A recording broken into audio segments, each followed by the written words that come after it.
Noong panahong iyon, ang Anghel Gabriel ay sinugo ng Diyos sa Nazaret, Galilea, sa isang dalaga na ang pangalay Maria. Siya'y nakatakdang ikasal kay Jose, isang lalaki buhat sa lipi ni Haring David. Paglapit ng anghel sa kinaroroonan ng dalaga, binati niya ito, "Matuwa ka, ikaw ay kalugod-lugod sa Diyos," wika niya. "Sumasa iyo ang Panginoon." Nagulumihanan si Maria sa gayong pangungusap at inisip niyang mabuti kung ano ang kahulugan niyon. Kaya sinabi sa kanya ng anghel, "Huwag kang matakot, Maria, sapagkat kinalulugdan ka ng Diyos.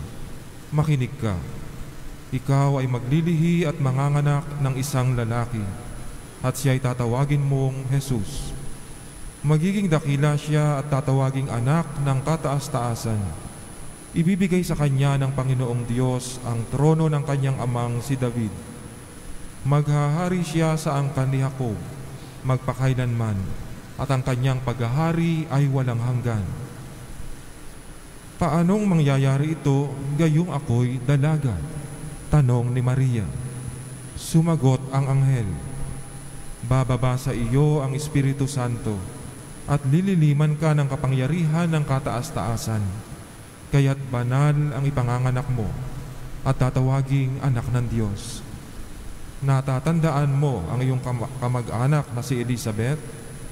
Alam ng lahat na siya'y baog, ngunit naglihi siya sa kabila ng kanyang katandaan.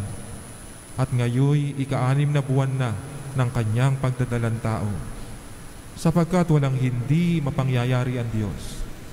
Sumagot si Maria, "Ako'y alipin ng Panginoon. Mangyari sa akin ang iyong sinabi." At nilisan siya ng anghel. Mga minamahal na kapatid, ang mabuting balita ng Panginoon. Pinupuri ka namin, Panginoong Hesukristo. Kapayapaan at lahat ng kabutihan po sa inyong lahat na naririto, at salamat po na naririto at nakikiisa muli sa ating pagdiriwang ng simbang gabi.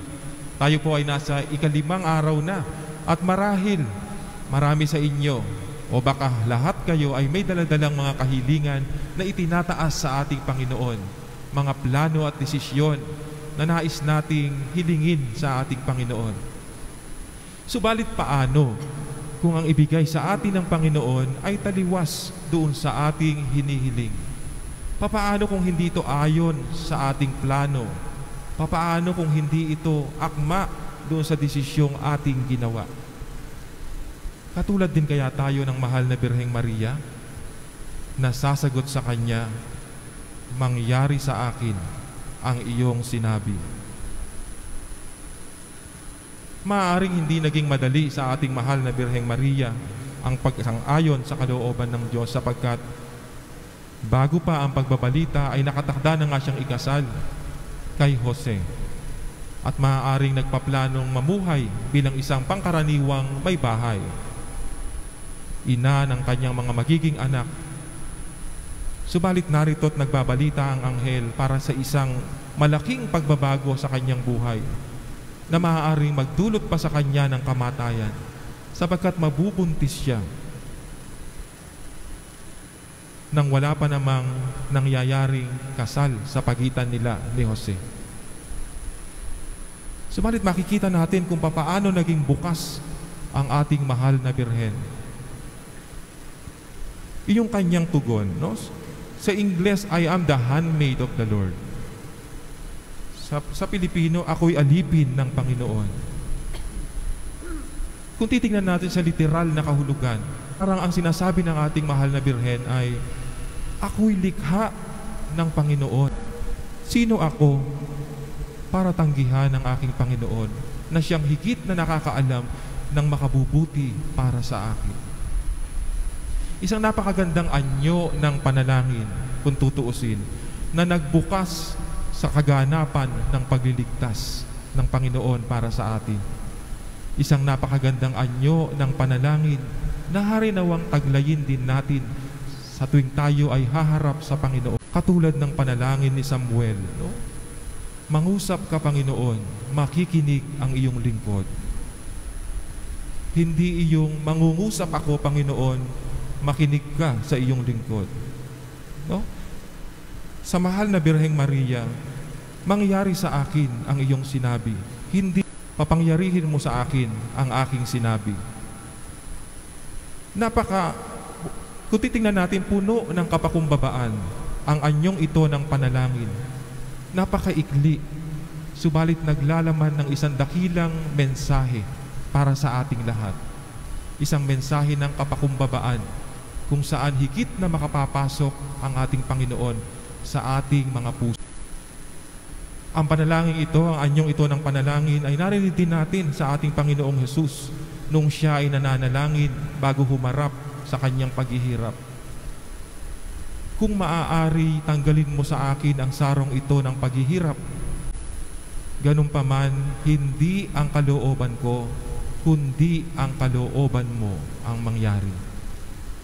Sana sa tuwing mananalangin tayo, gano'n, ilalahad natin sa Panginoon ang ating mga kahilingan, subalit sa bandang huli, mahahanda pa rin tayo na ang manaig sa ating mga buhay ay ang kalooban ng ating makapangyarihang Diyos. Ang Panginoon ang higit na marunong, siya ang higit na nakakaalam na makabubuti para sa atin. Hindi tayo.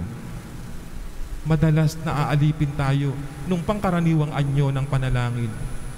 Yung bang ang Diyos na lang ang hahainan natin ng ating mga kagustuhan. Panginoon, ito yung gusto ko, ganito sana ang mangyari. Tapos may mga pagkakataon pa, kapag hindi nangyari yung ating hinihiling, nagtatampo tayo sa Diyos. Hindi muna tayo magsisimba, may mga salitang maglalaylo muna ako. Sana sa pagkakataong ito, sa tulong ng mabuting balitang ating narinig at ipinahayag sa atin, na makita natin yung sikreto na inilahad ng ating mahal na Birheng Maria. Yung higit na panaligan ang kalooban ng Diyos para sa atin at hindi ang kalooban natin. Ang palagian na lang nais nating papanaigin sa pang-araw-araw nating buhay. Maaaring hindi katulad ng dati ang pagdiriwang natin ng Pasko dahil sa pandemya na ating nararanasan. Subalit dito tayo higit, mapapractice natin yung tunay na anyo ng pananampalatayang meron tayo sa Panginoon. Magdiriwang tayo ng isang Pasko na maaaring higit na naaayon sa anyo ng pagdiriwang na ninanais ng Diyos, na nagkatawang tao sa sabsaban, namuhay sa karukaan, nakitungo ng puno ng kasimplihan sa bawat tao. Walang anyo ng pagmamayabang, walang anyo ng karangyaan. Ang meron lang, pagsunod sa kalooban ng Diyos. Anong sabi niya? Ang pagsunod sa kalooban ng Diyos ang siya kong pagkain, at nagbibigay ng lakas sa akin. Sana ganoon din tayo, at tulad ng ating Panginoong Hesus, na nagpaging dapat maging tao sa pagiging bukas na rin ng mahal na Birheng Maria.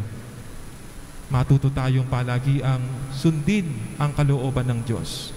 Kaya nga, kung meron kayong mga plano o desisyon na makikita ninyong unti-unting binabago ng pagkakataon at mga sitwasyon, matuto tayong lumapit sa Diyos at sabihin sa Kanya, Panginoon, mangyari nawa sa akin ang iyong kalooban. Amen.